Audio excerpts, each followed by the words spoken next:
Good evening. Like, actually, as you all know, today's web symposium is the second in line of the series of webinars IEA Kerala chapter is planning. And IEA Kerala chapter, or rather Architects of Kerala, we were complacent with seminars and workshops, which mostly done by architects on their projects, on their philosophies.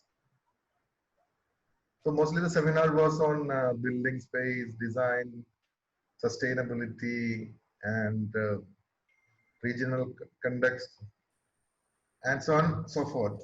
Like, we were more than happy with that kind of topics, and probably nobody outside our domain dared to or never bothered to step in and question us. We were comfortable with our topics. So probably first time since Monolitha took over the webinar chat, we became bold enough to tread into another path, wherein we are really apprehensive in the beginning, but seeing the registrations and the participations, and we got the best panelists to do that also. And first of all, I should congratulate Monolitha for getting the best people to talk and the best topic to be debated. And today's topic, as we all know, the invisible gender, retaking architecture, and we have the best panelists available in the country to talk about that. We have architect Madhavi Desai, and she is the founder of Women in Architecture. Probably a few months back, we had met at Bangalore in the Century Club, I think, during the Council of Architecture meeting, where our magazine was the sponsor, and we had a chat, and I personally invited her to come to Kerala and do something like this, but fortunately the COVID came and we could get all of us together, all of them together here on the webinar. Thank you, madam.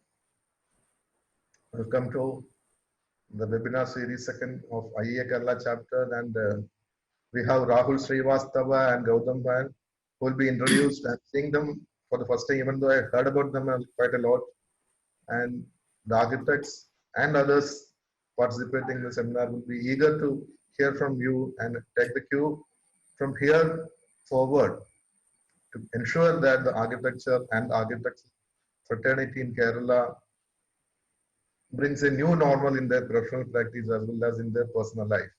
That's very important for the seminar. The takeaway should be something like that, I feel. And of course, Lata is known to all of us, and I'm very happy to see her as an activist and an architect together.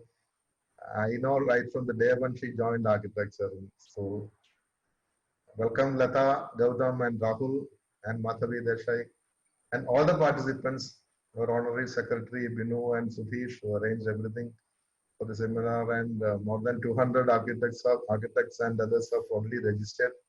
And probably in a few minutes they will all join us. So welcome everybody, welcome, and the next 45 minutes, let's take our world to a new normal. Thank you very much. Over to Binu. Thank you, Gopa Umar sir. Well, curiosity is a fundamental human trait, and it aids in growth and discovery through asking relevant questions. Hence, I wish to start this symposium with some questions. Maybe most of them were in my mind. Now I am courageous enough to ask aloud. Are there invisible genders amongst us who contribute to the making of a successful society? The way by which women and transgender experience and use built environment and use public transport facilities, are they different from men? If it is, then are we creating an equitable spatial design in our cities? Are our imaginations and creativity implied in the making of the built environment highly discriminatory towards other gender, especially to the lesbian, the gay, the bisexual, the transgender, the intersex, the queer, the asexual? This is not audible. Hello? Hello? Can you hear me? Yes, No, yes. we can hear you. Yeah, we can hear you. Yeah. Go ahead. Okay, sorry. Yeah. And their sexual identities.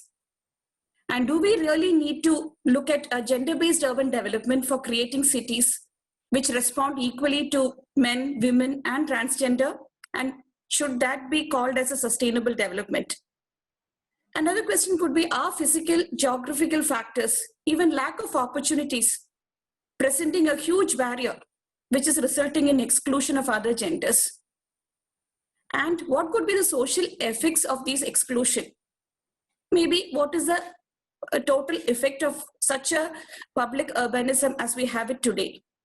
And if such exclusions are related to power dynamics at different levels within the society, the family, the community, and institutional structures where we work, then will participation become an effective tool to include everyone?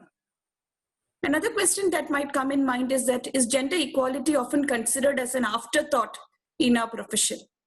Is it something the city can work on once it has solved all the other so-called real problems like air pollution, slum eradication, traffic congestion, so on and so forth? Or should we tackle these once for all together? And can we work towards a world with right values and right understanding, leaving no gender behind, and there is no gender difference at all? To explore into this deeply, we have embarked upon this webinar to understand the role and relevance of gender inclusion in our professional and personal life. We have with us four very eminent panelists, as Gopumar sir has already introduced them: architect Madhavi Desai, Dr. Gautam Bhan, Sri Rahul Srivastava, and architect Lata Raman. All four of them have profound knowledge about the subject, and they have been working in these areas for quite a long time. Now, to the attendees, as and when our panelists deliberate, if you have any doubts in your mind, please keep them posted in the chat box so that it will be taken up by Monolitha later. Now, without losing any more time, I wish to call upon our first panelist, Madhavi Desai ma'am, who is an architect, researcher, writer, and a teacher. She's a founding member of the Women's Architects Forum. She's also the author of Women Architects and Modernism in India, which is a Routledge publication, and editor of Gender and the Built Environment in India. And she has been a member of the nominating committee of UC Berkeley, and she's also a visiting scholar there. Over to you, ma'am, for sharing your experiences and findings. Madhavi, ma'am. Yes, thank you so much. I'd like to start with thanking Monolitha for inviting me, and also congratulate Kerala IIA for this bold step, which was long overdue, at least bringing this out into the public forum. I will begin immediately. If anyone who has studied architecture in India, you will agree that we hardly had any women architects in the curriculum. And why have they remained invisible? So through my presentation, what I'm going to do is try to say that, we need to really rectify this. If we look at, and this is not just an Indian situation, it is a global phenomena. And if we look at from Fletcher to Spiro, or from Percy Brown to Satish Grover, or I will be ashamed to say our own co-authored book, we have not, or we have hardly included any women in it. But is it important to see and study the women and their works? I think it is very important. So let me start with my presentation.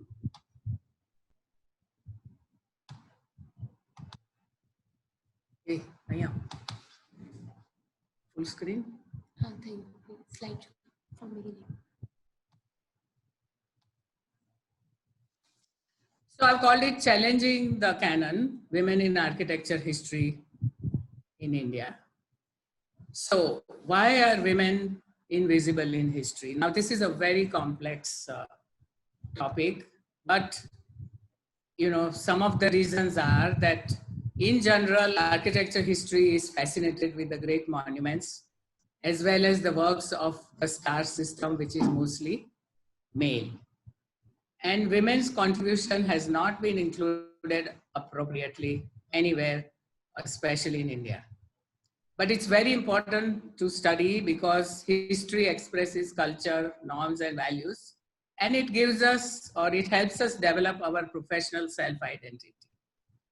Two of the key reasons that I believe are there is, one of them is because the profession strongly believes that there is no gender discrimination.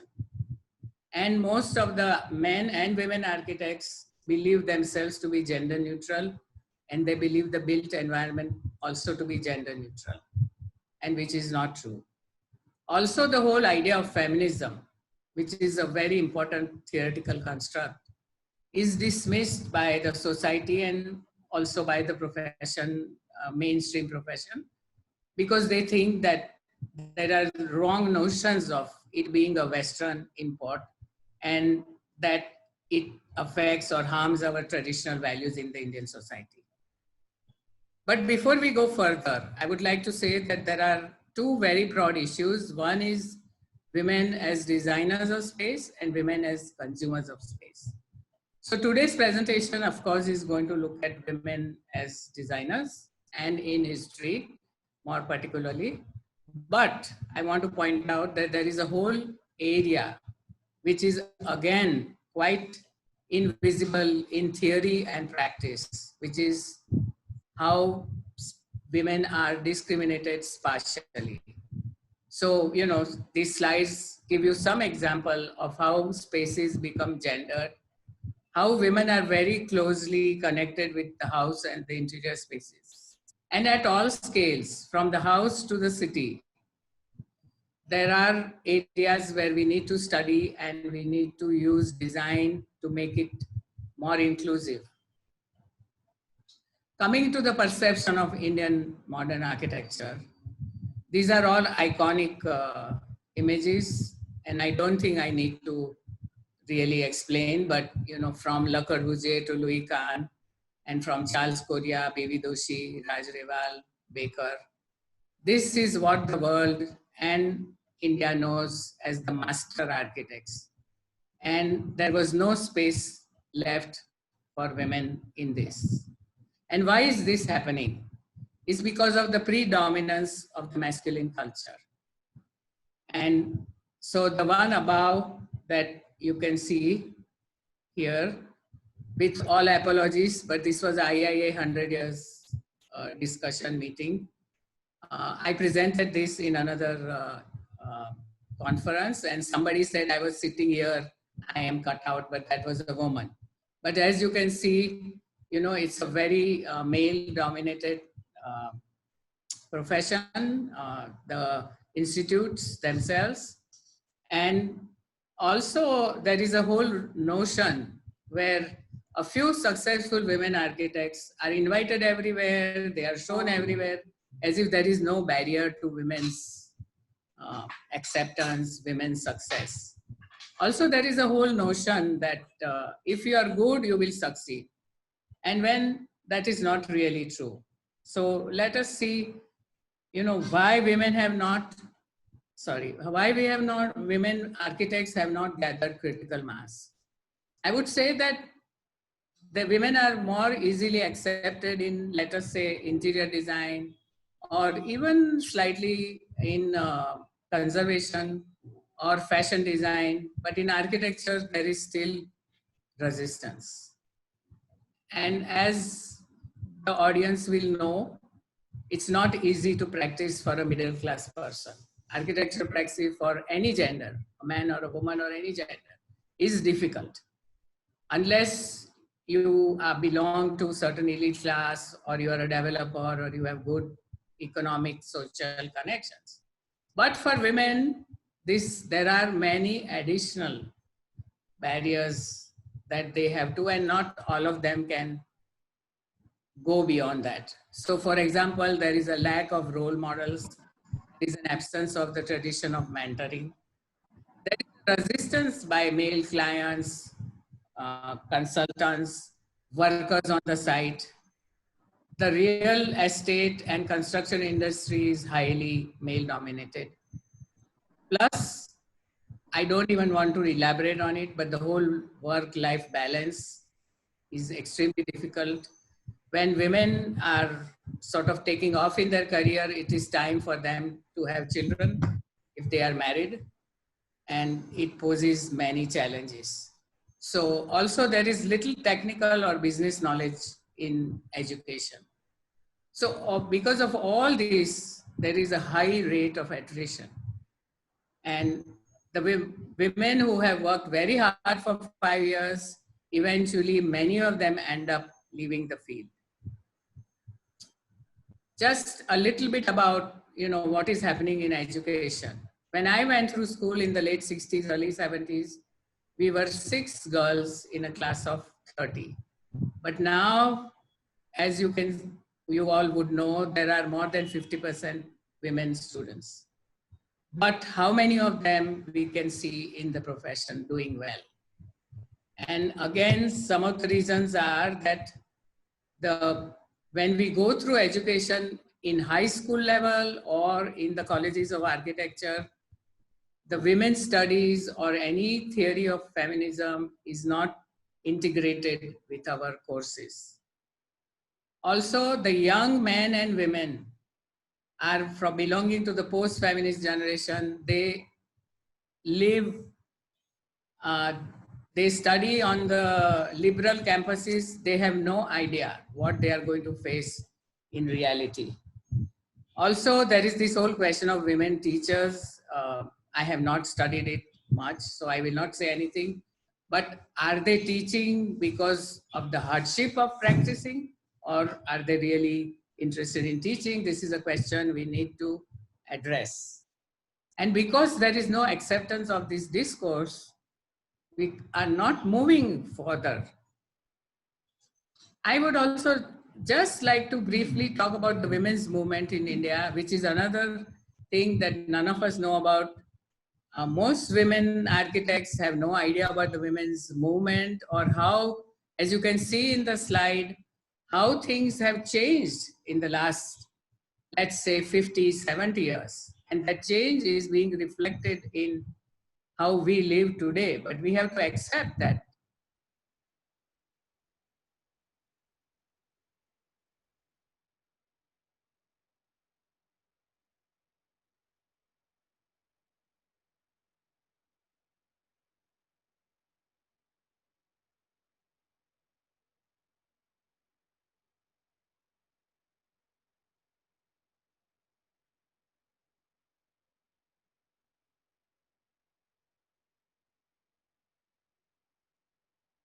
To us. It was very hard for me to gather information. So we come to the first woman architect. Her name was Perrin Mistry, born in Mumbai. She was born in the Parsi community, and she was the only lady student at Sir JJ when she studied, and she graduated in 1936, and she joined her father's firm. She was also licensed by the RIBA, and she was married with children, and she had a prolific and varied practice as a partner afterwards. Also, she did many other extracurricular activities. Just a little bit about her family. This is Perrin, and her father and her brother called Minu. And here you can see on the other slide, he is the one whose articles are being written about, but Perrin is hardly mentioned. This is her work, very much state of the art, because Art Deco, this was 1940s work. Art Deco had come in, and you can see impact of that on her work. Yuli Chaudhary in Chandigarh. She was an Anglo-Indian. She spoke French and worked closely with Le Corbusier. She studied in Sydney and had a job in the US, but when she found out that Corbusier was doing the new city, she came back. And even after independence, she did many projects. She was very talented. She designed furniture, she wrote articles, she did dramas, etc. Here she is all alone in a whole group of males with Corbusier, with Pandit Nehru. I have included these pictures because it is a shame that none of the other Corbusier disciples ever mentioned her. I had not heard about her till I started my research. These are some of her works. I just have a couple of projects. She followed Corbusier principles, but eventually developed her own vocabulary and did excellent work in Chandigarh and rest of Punjab. Gira Sarabhai, who is still alive in her late 90s. I'm sorry, I've tried to interview her. I have not succeeded, but I was able to put her profile together. Belonging to an elite family, she trained with Frank Lloyd. She never went to school for architecture, but she trained with Frank Lloyd Wright for 6 years. And she's multi-talented, not only just a designer, she's an institutional builder and a great designer. She's curated and designed the Calico Museum of Textiles in Ahmedabad. Here in the pictures, you can see her with Buckminster Fuller and Eames. On the right hand, on my right hand side is Eames and left hand side is Buckminster Fuller. These are her modernist projects. The Calico Dome was done by Fuller with the help of Gautam and Gira Sarabhai.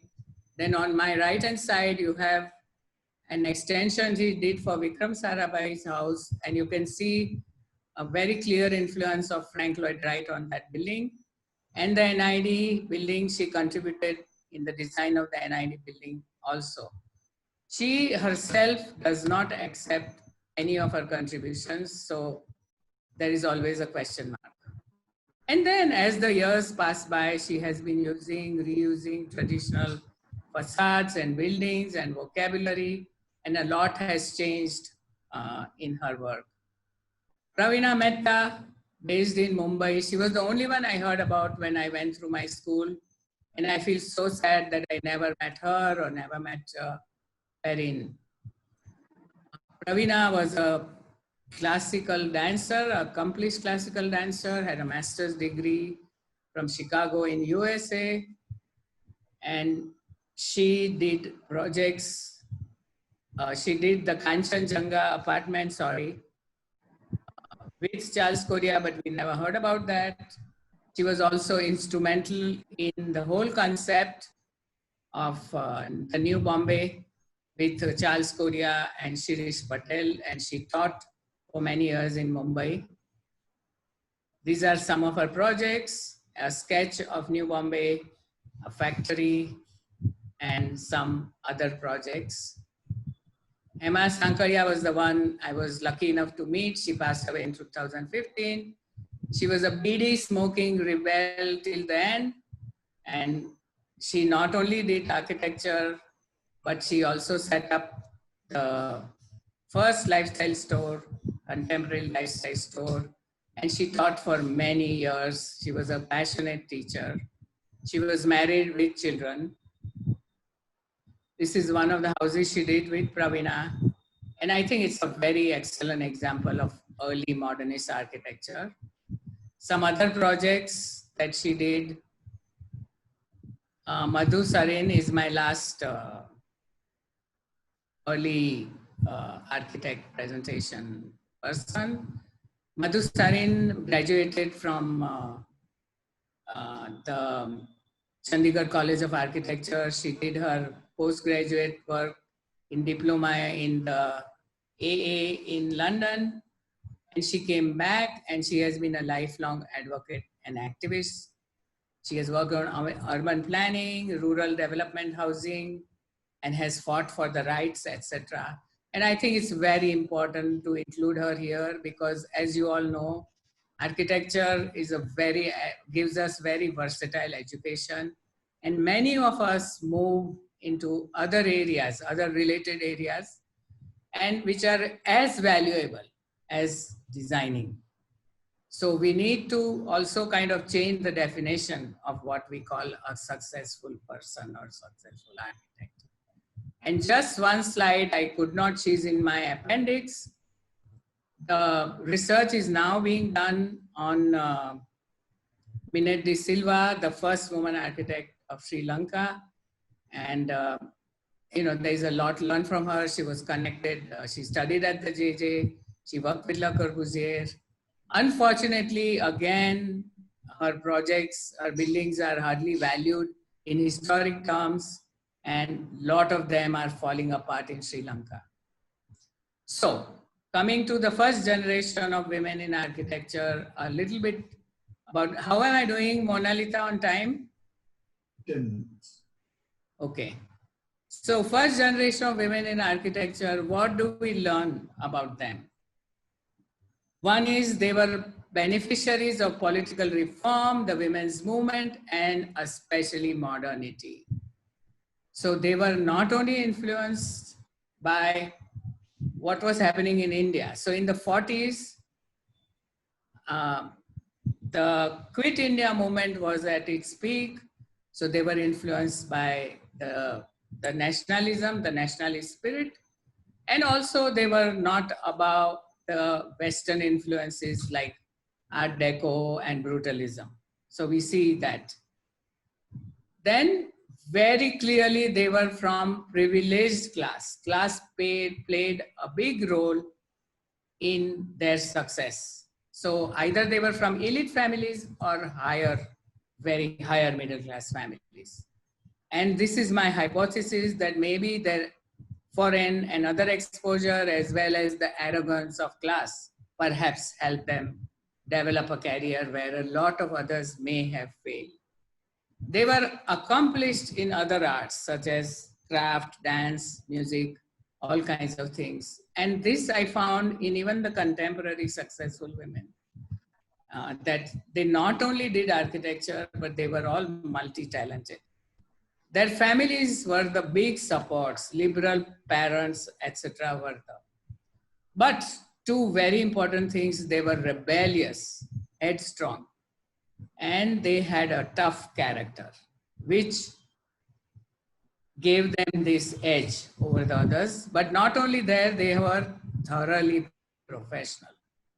And most of all, whether their work was prolific or not, their value as pioneers goes beyond the buildings they design. They paved the path for all of us. So what can we do? And there is a lot we can do. I can't just manage it in one slide.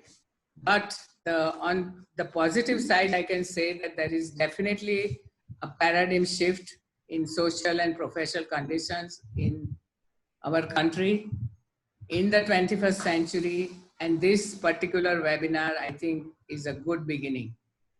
So we need to rectify architectural history books.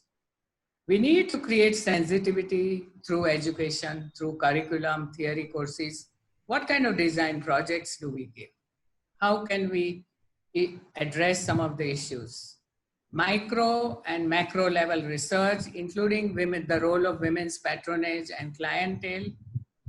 We need to have gender sensitization and training, counseling, mentoring, and support network, especially support network for the young graduates. And COA and IIA should take a lead role without being apologetic about this. And finally, I think we need to develop an alternative model of and give more opportunities for women to embrace non-traditional modes of practice. Thank you. Thank you, ma'am, Yeah. for taking us through the historic myopia of women in architecture and also giving us some tips to go ahead. Thank you very much, ma'am. Now we have with us Dr. Gautam Bhan, who is an urbanist, and his works focus on the politics of urban poverty and inequality, Southern urban theory, housing, and social protection. Recently, he did the co-edition of Companion to Planning in the Global South and in the Public Interest, Eviction, Citizenships, and Inequality in Millennium Delhi in 2016. He is currently the senior lead academics and research of Indian Institute of Human Settlements in Bangalore. May I request Dr. Gautam to deliberate on his understanding and perspectives on this issue? Over to you, sir. Thank you very much to everyone for inviting me and to being part. And thank you very much, Professor Desai, for that talk. I really enjoyed it.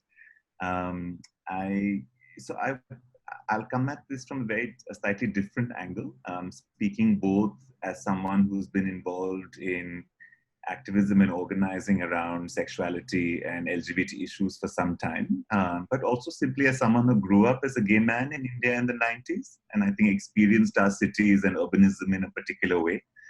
I was one of the people who was involved in the petition in the Delhi High Court and the Supreme Court against Section 377. So I spent much of my early 20s, in one sense, experiencing some of the buildings many of you would see spatially, experiencing them much more socially. And they feel a little bit different, even though the proscenium of the judges inside the courtroom always made me feel power in a way that I don't know if the designers of that courtroom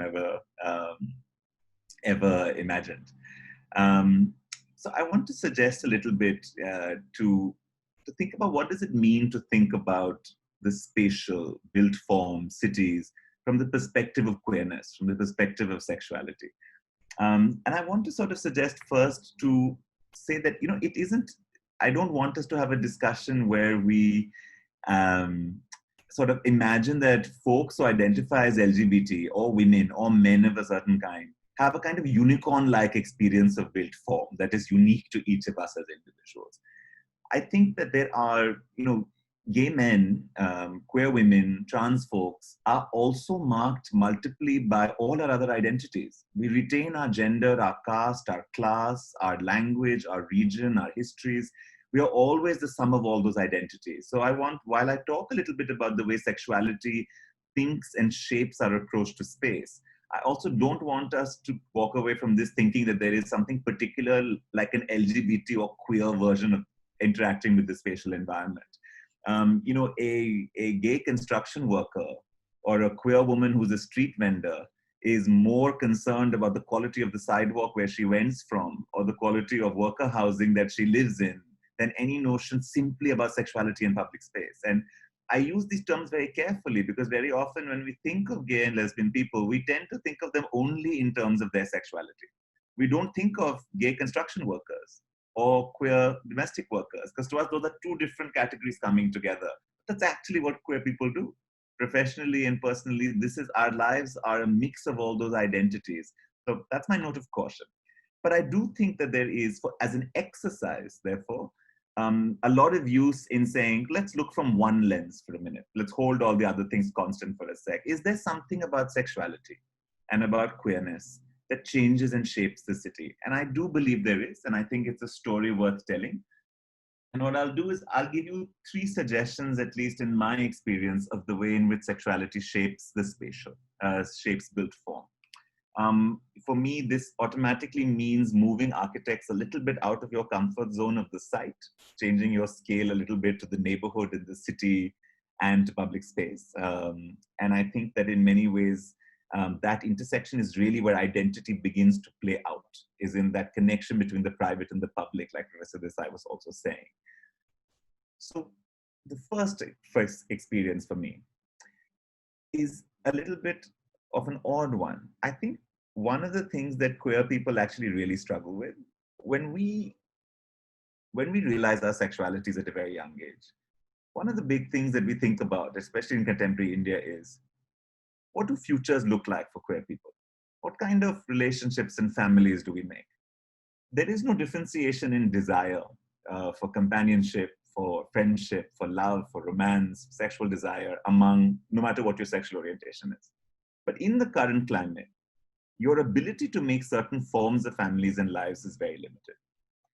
And one of the things that queer people in the queer experience in India right now is really about is we form families of our choice. We form families that are not necessarily predictable. We often ourselves don't know which way they go.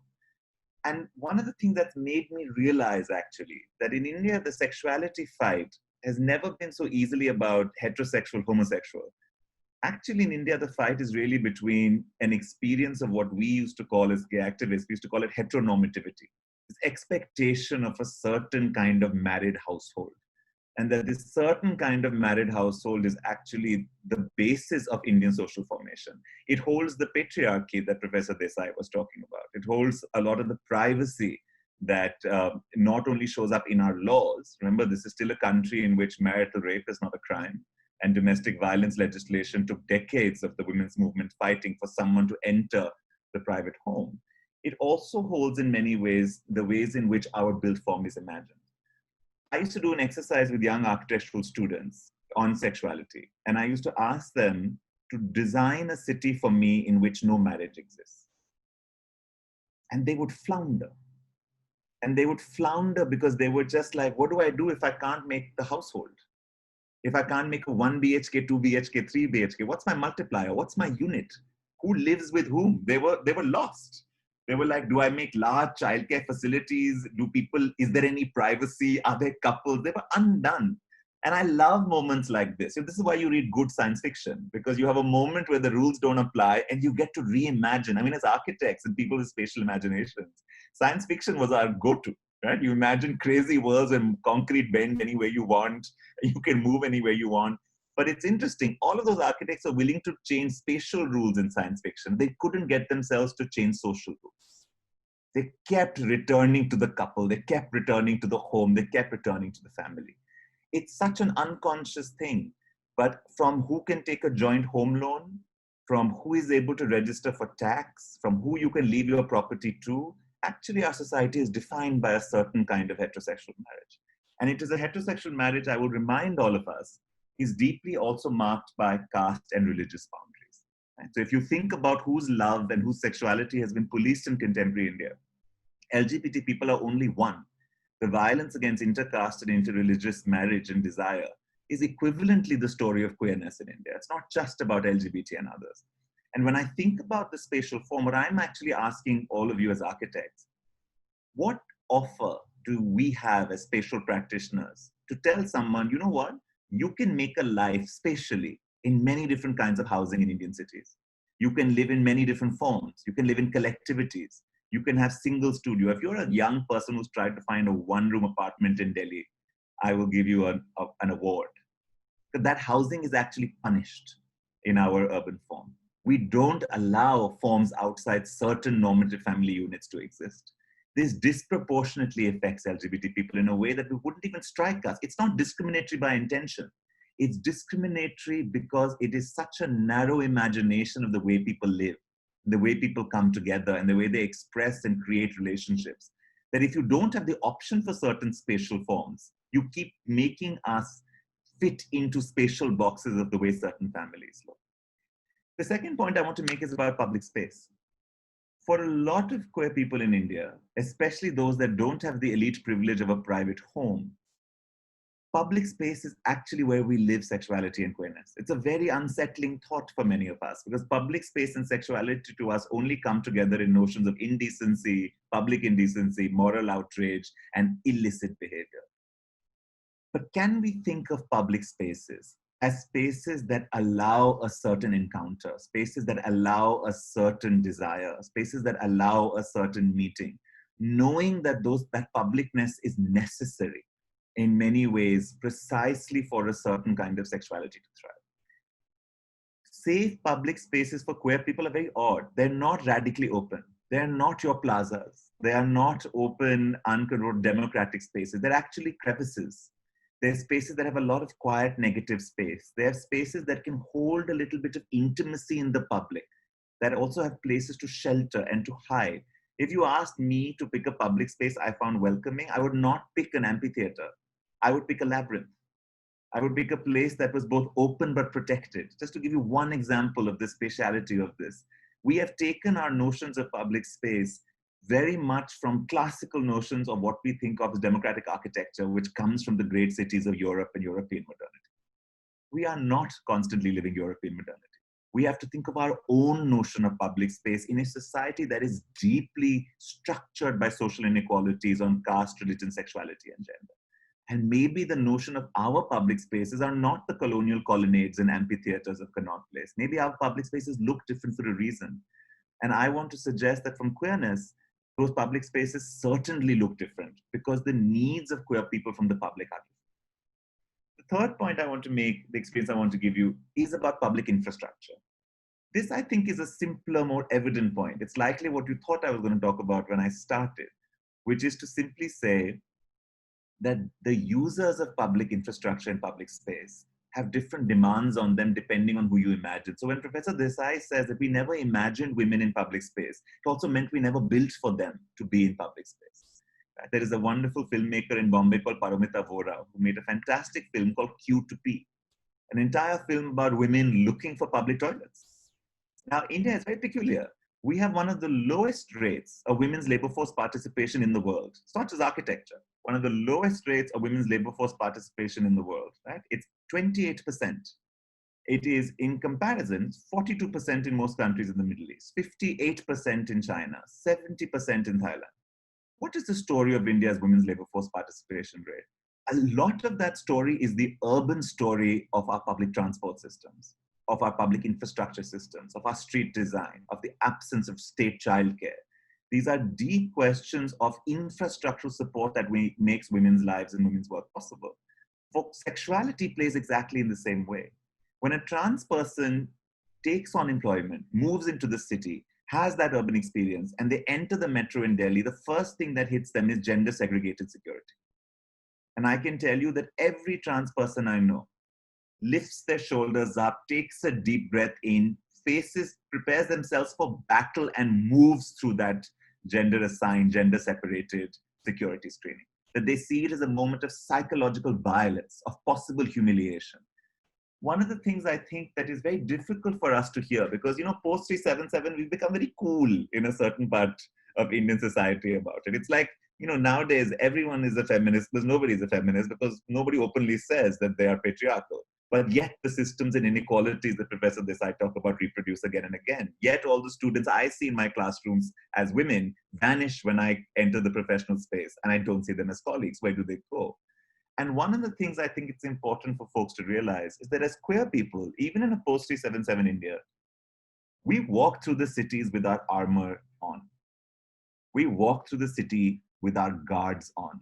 We are prepared at every second for a door to shut in our face, for a look, for an act of violence, for a security guard, for a closing door. We are constantly prepared. And the funny thing is, every woman I know hearing this knows what that feels like. Because that's exactly what women's bodies are like in public space. It's a question of deciding how much you're willing to fight that day and whether you leave your dupatta on or off. It's as simple as that. A tiny thought in the morning saying, how strong do I feel today? Nothing may happen, but you're always prepared. I think what I want to leave you, that the queer experience of the city is that we don't experience public space as being welcoming. We constantly enter it with our shoulders hunched in a warrior kind of mode. And there are simple reasons, because there is never a community toilet that is not gender segregated. There is never an ease in thinking about metro apparatus that is not read through the lens of multiple genders. There is never a building norm or a set of public infrastructure that talks about infrastructure that enable the presence of different forms of genders and sexualities.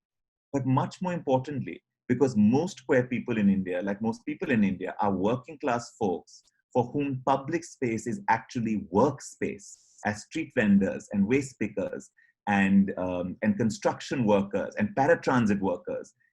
If the quality of public infrastructure does not both generally improve to give more dignity to users and does not improve keeping a sense of differential use and presence in mind, we can't win this battle alone. And that's the last point I want to make, because I'm at my time, is that it is not possible to make the city inclusive only for a particular identity. You can't only think about sexual and gender inclusive infrastructure. One of the good things, the virtuous cycles, is when we think about inclusive infrastructure in public space, the more intersectional that inclusion is, the more a working laborer has access to a place to rest, sleep, a place for sanitation, to bathe, the more that inclusive space will also be inclusive on questions of gender, caste, and sexuality. there doesn't need to be a specific program. I have never seen a building that will have a gender neutral toilet, but not also think about a ramp for ability access. Those questions come together because either we ask a question of understanding that there isn't a default user of a space. And the minute you say there isn't a default user, you have multiple users. And the minute we realize that those multiple users' identities come up in particular bodies, we don't do it for this and this, we do it together. So I'll leave you with that. I leave you with the sense of saying that what I hope that I can give you a sense of is that when you imagine the users of the spaces you design, imagine them in a multiplicity. Imagine them in the fullness of their identities. And please realize that their sense and value is not just functional, and that we don't just want to be in places free of discrimination, but we want spatial forms that recognize us, that affirm us, that have already imagined that we may be there. And I think that this connects very well with Professor Desai's point. If public spaces are designed never imagining women, then no women will go there and feel welcome. It is not enough to just not feel unwelcome. It is to be wanted to be invited in. And the smallest difference, if I enter a structure or a building where I see a gender neutral toilet as a trans person, it is not just that I have access and functional utility. It is that I have recognition of my personhood. And I want to leave that with you as what the possibility of an inclusive spatial design is. Not just one that's functionally inclusive, one that offers a recognition of another person's dignity as a user in that space. And I think that the minute we get to seeing our role as creating public and private environments that seek to affirm and recognize someone's personhood, that's what inclusive form looks like. It's not about adding a gender neutral toilet. It's about creating an environment that is anticipating and welcoming a certain kind of presence. And as queer people, we notice when that happens. We will feel it when that happens. So thank you very much for giving me a chance to discuss this. And I hope that, and I'm very encouraged by the fact of this discussion happening in the IIAs. Thanks a lot for giving me some time. Thank you, Dr. Gautam, for discussing about how important it is to understand sexuality while designing built environment, and also for opening up to the idea of conceptualizing architecture beyond heteronormity and creating safe and intimate and inclusive places for all. Thank you so very much, sir. Now we have Sri Rahul Srivastava with us, who is a sociologist by training. He has taught social anthropology and sociology for 7 years at Wilson College, Mumbai, where he inaugurated the Neighborhood Project. This shaped methodological aspects of other projects in Pukar, a research collective founded by Professor Arjun Appadurai in Mumbai. These included projects which he participated in conceptually, such as Gender and Space, led by the famous sociologist Shilpa Phadke. I invite you, sir, to the webinar. Please, now over to you, Sri Rahul Srivastava. Thank you very much. It was a real pleasure to hear architects Madhavi Desai and Dr. Gautam Bhan, two representatives of two very different generations. And so while on one hand there is invisibility, there are all kinds of problems of representation, but we are also at least in certain urban contexts, exposed to very rich intellectual traditions as well. So I mean, they were both very informative and brilliant, presentations, and both raised very powerful questions. A lot of these questions are connected to the notion of practice, and the notion of how do we create inclusive practices at every level. My own experience as a teacher when I was teaching at Wilson College was, how do I make the classroom an inclusive place? How do I make sure that everybody with all kinds of backgrounds, dispositions, class backgrounds, ethnic backgrounds, orientation, all of them can feel comfortable?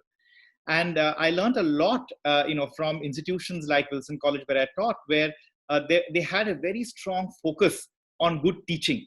And good teaching and an inclusive approach, which basically meant for a long time, the college invited almost anybody, who it's almost like a first come, first served basis. The institution itself was very inclusive. And the inclusivity of the institution meant that all kinds of diversities express themselves. And I was alerted to the idea that, we have to focus on practice itself. We have to focus on the pedagogic history of the way in which a knowledge and practice is created for us to generate a world which is genuinely diverse and inclusive. And I was lucky. Gautam mentioned Paramita Vohra's film on Q2P. I was part of the whole team in Pukar when that film was being made. I was lucky to have been influenced by my colleagues Shilpa Phadke, Samira Khan, Shilpa Ranade, an architect. All of them provided such rich discussions and arguments around the idea of gender that it was extremely it was a very powerful way in which I felt that any kind of urban practice I would do would always reflect these concerns. And I tried very hard, but then what I also noticed that in the South Asian context, that there is a very strong domination of the conceptual. There's a very strong domination of the abstract. We have an approach to knowledge which does not look at practice with the kind of seriousness it deserves. Even within architectural practice, even within urban planning, there is always a discursive space which emerges like cream, that there's a churning which goes on and a certain kind of discursive world emerges. And that discursive world tends to shape and represent what the practice is all about. And the practice itself sometimes, finds itself floundering in terms of its objectives. And this difference between the discursive and the world of practice is something which I feel is a very strong part of my present world. I'm part of a team. It's a global network called URBS, and we focus on the notion of participation.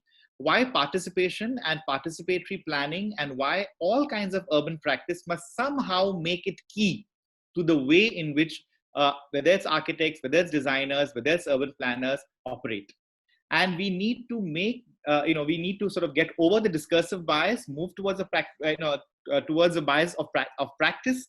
And then within practice, we need to understand consciously that just like a pedagogic process needs to be inclusive, it needs to be open, it needs to not create hierarchies, it does not need to create any kind of filters which are unnecessary. Even a practice should be open to all kinds of inputs. So an urban planner or an architect who is open to different kinds of inputs, a practice will automatically reflect a certain kind of diversity of vision.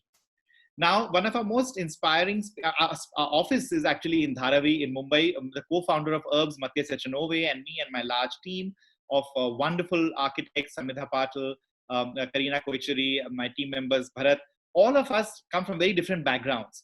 We have very different personalities. And but what we converge on is how do we make this practice where we are as inclusive as possible and as open as possible through different kinds of methodologies. So, to talk about how do we implement both the concerns which Madhavi and Gautam talked about, let's talk about the practice itself. Can we listen? Can we make sure that different opinions are included?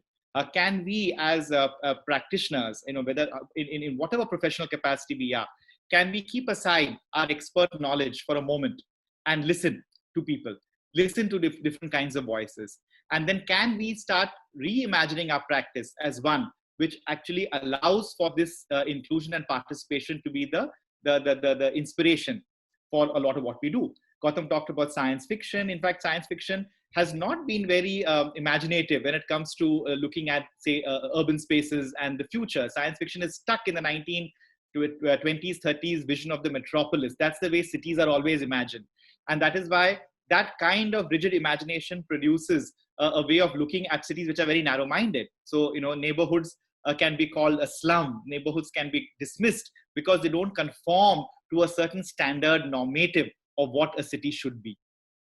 And the reason for that is not that we simply multiply the different kinds of cities around the world, but we create, an urban practice, a way of living, which is by default always inclusive and participatory.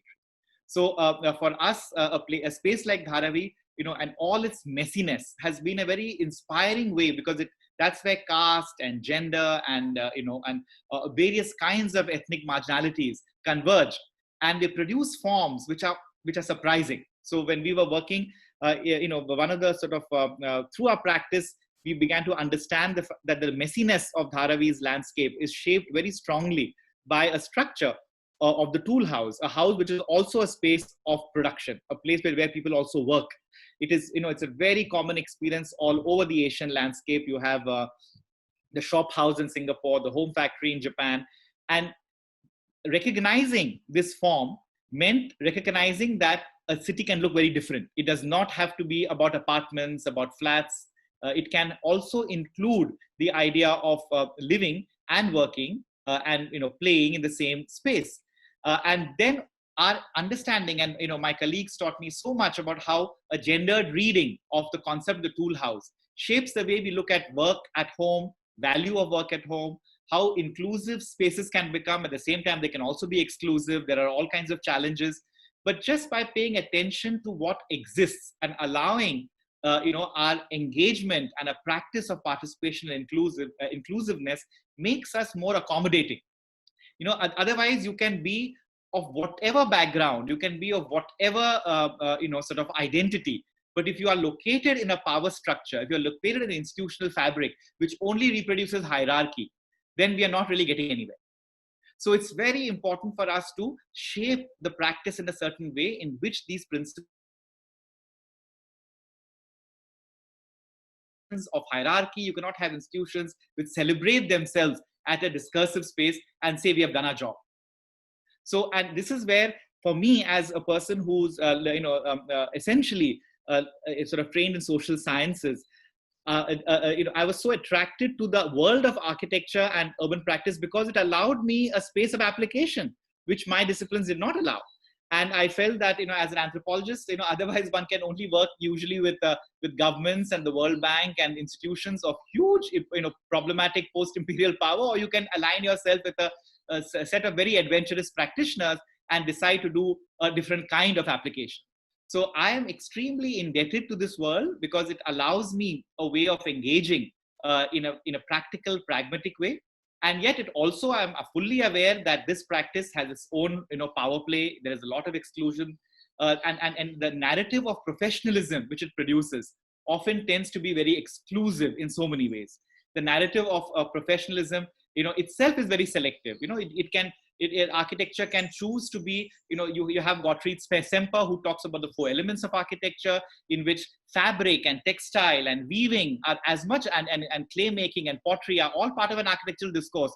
But we can choose to create a Masonic tradition only based on stonework and masonry as the founding principles. And what happens to a whole world, Semper talks about fabric and textiles being part of a language of architecture.